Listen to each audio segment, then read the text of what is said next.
És interessant que el sistema de xacres que veieu aquí ara en pantalla es pot explicar astrològicament, com no podia ser d'una altra manera. Clar, hi ha 7 xacres i tenim els 7 planetes tradicionals, de Sol a Saturn.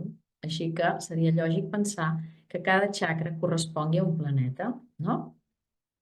Si busquem una mica d'informació, per exemple, per les xarxes o en llibres o el que sigui, inclús, trobarem que hi ha qui fa associacions de lliure idea entre planetes i xacres. I, per exemple, diuen, com que Mart correspon al color vermell i el primer xacra és de color vermell, doncs li fiquem a Mart. O diuen, mira, Venus, com que té a veure amb l'amor, el farem correspondre amb el xacra del cor.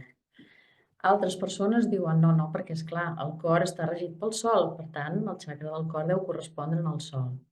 Segurament tot això té algun sentit, d'acord? Però nosaltres ho voldrem considerar avui d'una altra manera. Ara jo us faig una altra proposta.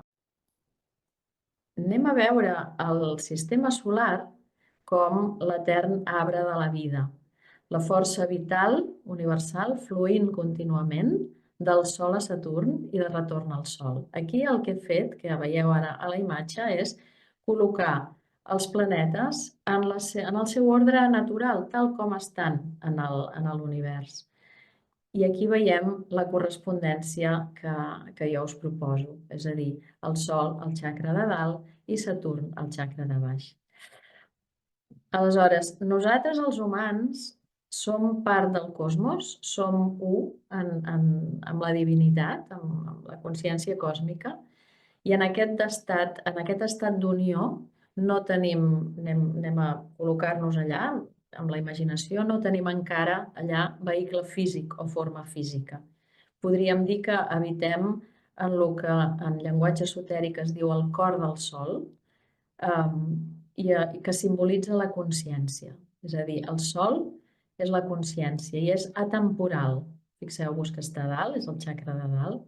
És atemporal, està fora de qualsevol possible mesura de temps, tal com coneixem el temps aquí, a la Terra. No té forma, no té límits, és un tot, és unitat. Des d'allà, som enviats a la vida, a la matèria. Som enviats a encarnar-nos, a condensar-nos.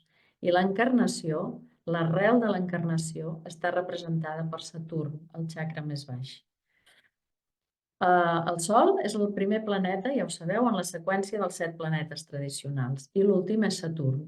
Per tant, són els 2 punts extrems, esperit i matèria, respectivament, setè xacra, primer xacra, respectivament. Saturn sabem que representa el temps, Cronos grec, sí?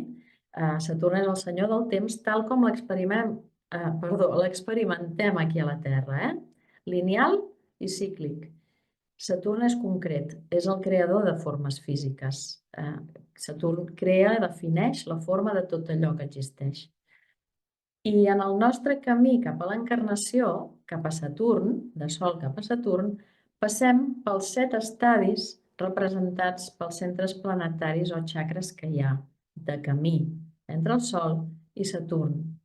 I en el nostre camí de despertar espiritual fem el procés invers, farem el camí de tornada de Saturn cap al Sol a través dels 7 estadis o centres planetaris en sentit ascendent de pujada.